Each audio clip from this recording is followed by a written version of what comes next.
Shalom Bapak Ibu saudara-saudara yang terkasih. Saat ini kembali kita mendengarkan firman Tuhan yang terambil dari kitab Perjanjian Baru, yaitu Lukas pasal 6 ayatnya yang ke-36. Lukas pasal 6 ayatnya yang ke-36. Saya akan membacakannya bagi kita semua. Lukas pasal 6 ayat 36. Hendaklah kamu murah hati sama seperti Bapamu adalah murah hati. Hendaklah kamu murah hati sama seperti Bapamu adalah murah hati. Saya memberikan tema bagi kita semua, yaitu belas kasihan dan kemurahan hati. Belas kasihan dan kemurahan hati. Bapak Ibu saudara-saudara yang terkasih, firman Tuhan yang akan kita renungkan pada malam hari ini merupakan bagian pengajaran yang membahas tentang kasih terhadap musuh. Narasi yang sama juga dicatat di dalam Injil Matius. Jika kita melihat di dalam Injil Matius, maka hal ini merupakan khotbah Tuhan Yesus di bukit. Lukas pasal 6 ayat 36 ini muncul tentu tidak terlepas dari ayat sebelumnya yang membahas tentang sikap terhadap musuh. Di ayatnya yang ke-29 sampai yang ke-30 ini mengajarkan jika ada yang menampar pipi kananmu, maka berikan juga pipi kirimu. Artinya di sini Yesus sedang tidak menganjurkan untuk kita membiarkan diri kita dianiaya tanpa melawan. Tetapi Yesus mau menekankan supaya kita jangan membalas dendam terhadap orang-orang yang menganiaya kita. Seterusnya Yesus mengatakan, barang siapa mengambil jubahmu, biarkan juga dia mengambil bajumu. Artinya Yesus sedang mengajarkan supaya kita jangan marah dan membenci orang yang mengambil barang milik kita. Jangan sampai kita lebih memperdulikan barang kita, meletakkan hati kita dengan sesuatu benda yang kita miliki, tanpa memikirkan orang yang sedang membutuhkan barang tersebut.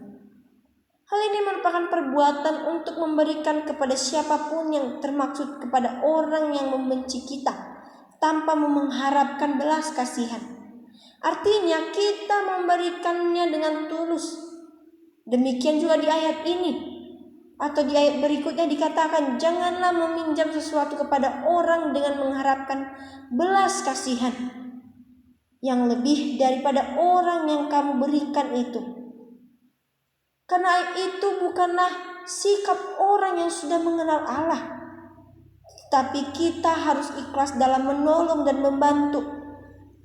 Yesus mengajarkan supaya kita melakukan sesuatu hal dengan kasih ilahi, yaitu kasih yang tidak mengingini imbalan dan belas kasihan siapapun. Sehingga di dalam ayatnya yang ke-37 ini dikatakan, hendaklah kamu murah hati sama seperti Bapamu adalah murah hati.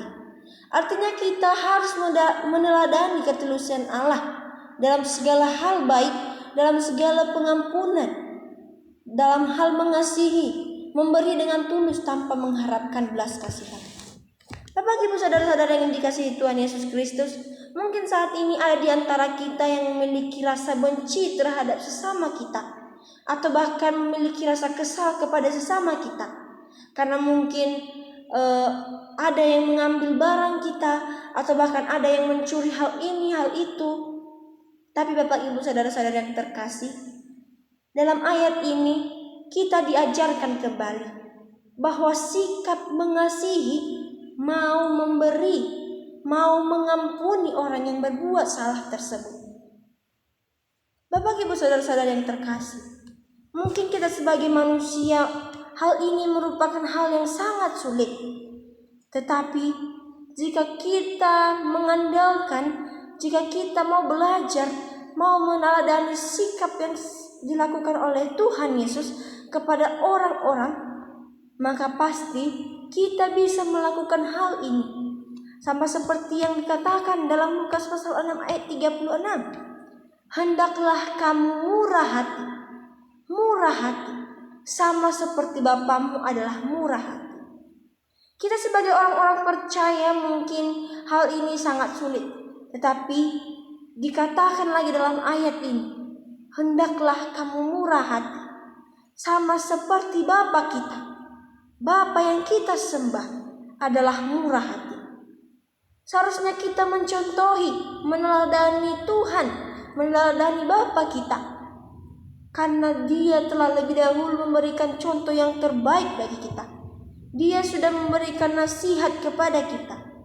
Kita sebagai orang percaya seharusnya memberikan sikap bagaimana kita seharusnya meneladani akan hal tersebut.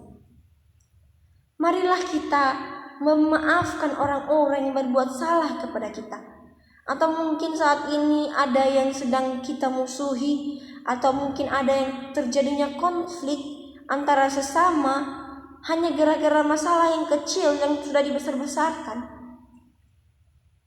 Jadi ayat Bapak Ibu saudara-saudara yang terkasih, dari ayat ini kembali kita belajar bahwa dendam seharusnya tidak dibalas dengan dendam, tetapi kebencian dibalas dengan kasih.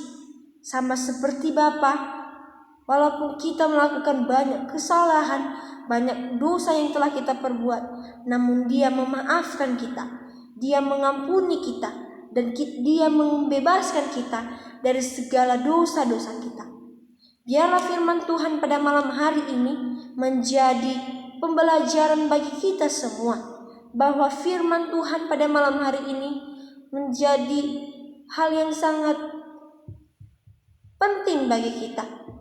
Walaupun orang lain membenci kita, seharusnya kita tidak membenci mereka, tetapi kita menunjukkan sikap kita yang mau mengasihi kita, sikap keteladanan orang Kristen yang percaya kepada Tuhan, yang percaya kepada Allah. Biarlah firman Tuhan terus memberkati kita. Amin. Firman Tuhan Yesus memberkati kita semua. Shalom.